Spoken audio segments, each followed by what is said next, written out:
And good day, this is Wade Nars here on Ultimate Politics, UP News on 1510 and 1570 AM, Mile High Sports Radio in Denver, Colorado, and all along the Front Range in northern Colorado. My guest today is Negin Sobhani, and she is an Iranian-American. Her family came here, her parents came here attending college, and she grew up as an Iranian-American in Kansas, Lawrence, Kansas? Overland Park. Overland Park, okay, right outside of Kansas City. There you go. Nice part of Kansas. Just tell us a little bit about yourself. Yeah, my parents came here before the revolution, some 35 years ago, to attend college. My mother went to the University of Kansas in Lawrence, as you mentioned, and my father went to the University of Missouri in Columbia. And so, yes, I was raised as an Iranian-American in Kansas, lived for some time in Atlanta during the Olympics, and have been in Denver for about 10 years. So really it was until 9/11 where I guess things changed. Things changed, and not necessarily because of any negative reasons or negative reactions towards me, but it was more of an internal self-awakening that not only myself, but a lot of people of Middle Eastern descent in America had. I decided to go to Iran to become more literate, to learn how to read and write, as I interned during the days at the United Nations office in Tehran and their information center, which is basically the public relations wing. I ran a model UN conference there, the first one they had, worked on helping translate a lot of their things. And in the afternoons, I worked as a political research assistant in the state-controlled media, if you will, for the satellite channels.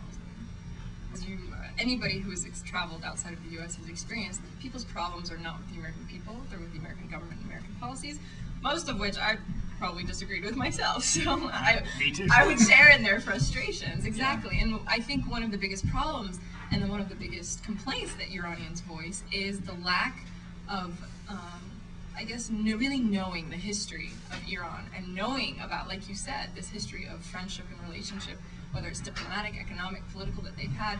And the problem in that has been that oftentimes the U.S., as well as other Western countries, before us it was the British, before the British it was the Romans, and so forth, who take advantage of those relationships and those friendships.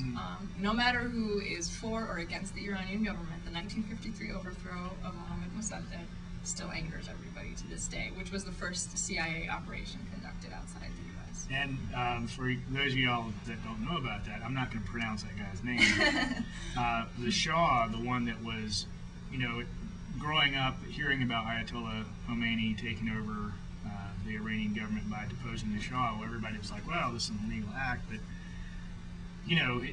there's always a beginning point to things, and as Negin, as you mentioned, the CIA, when they one of their first couple of acts after they incorporated in the late 40s, early 50s, was to depose the democratically elected prime minister and to put in a puppet president. I mean, and mainly it was because of his move to nationalize the oil fields of Iran. When Mossadegh rose through parliament and through popular elections, he said, no, we shouldn't be giving it to foreign entities. This is our national wealth. We should spend it on ourselves and our own people, which the West didn't really like.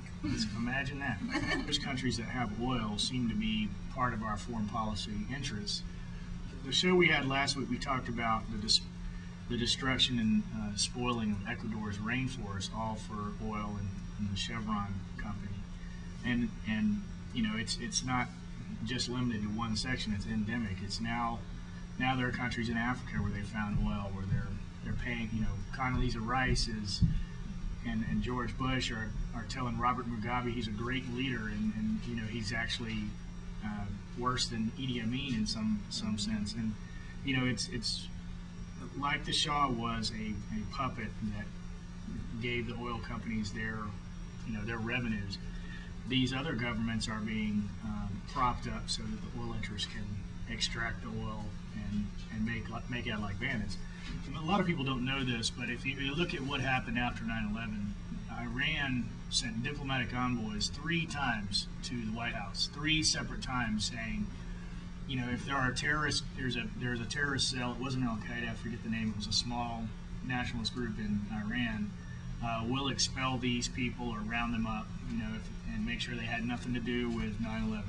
We're willing to recognize Israel. And when you tell people that Iran has sent diplomatic envoys to say we're going to recognize Israel, that just blows people's mind. But what blows people's minds even more is that all 3 times that those envoys came to the White House, Bush refused to see them and would not meet with them. And so what happened is,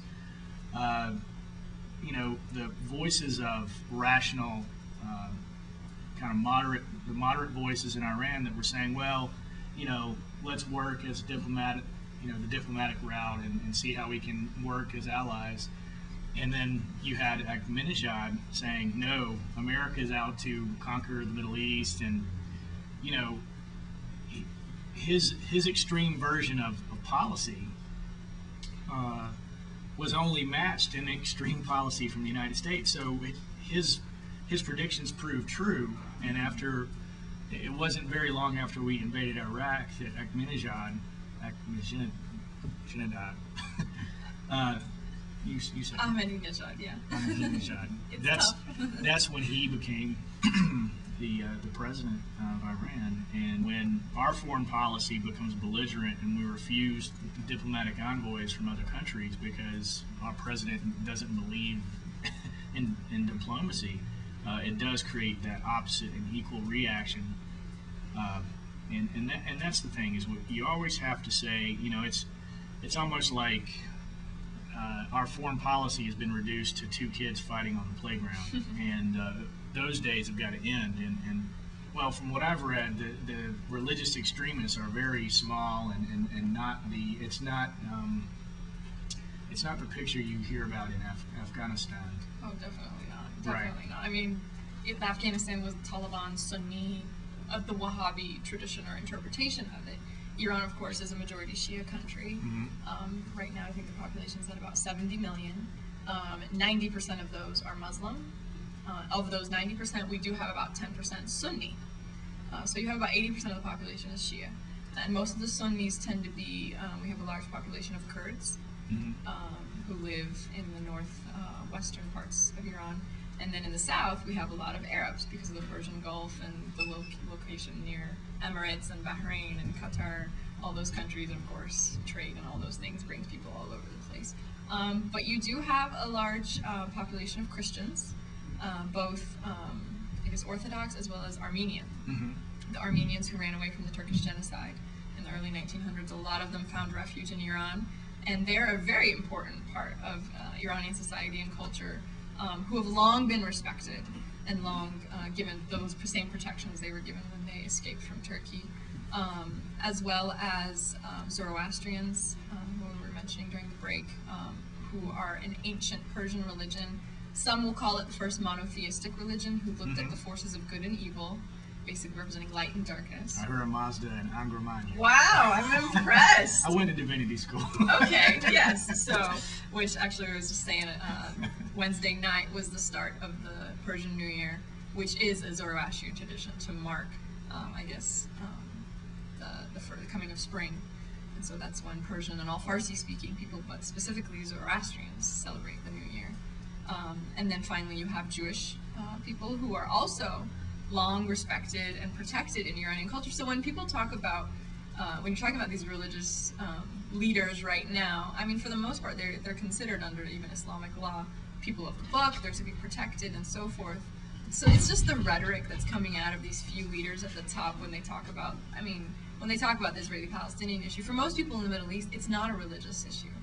It's a political issue. And I think that's one thing that gets confused and unfortunately gets misused, whether it's in Fox News or other places, is they want to portray it as a religious Muslim Jewish issue, but it's not, because the Jews are respected and revered throughout Iranian society, and also you have Baha'is. So there's a lot of religious pluralism in Iran. Well, in the American worldview, there are basically 2 groups. There are the very narrowly religious worldview that views this as part, and there's a counterpart in Islam as well that views that this is the place of, it's going to be a holy decision by God, and so one side's going to win, and then whether it's what's the child Imam comes, the Mahdi. Yeah, the Mahdi, or the second coming of Christ, or whatever.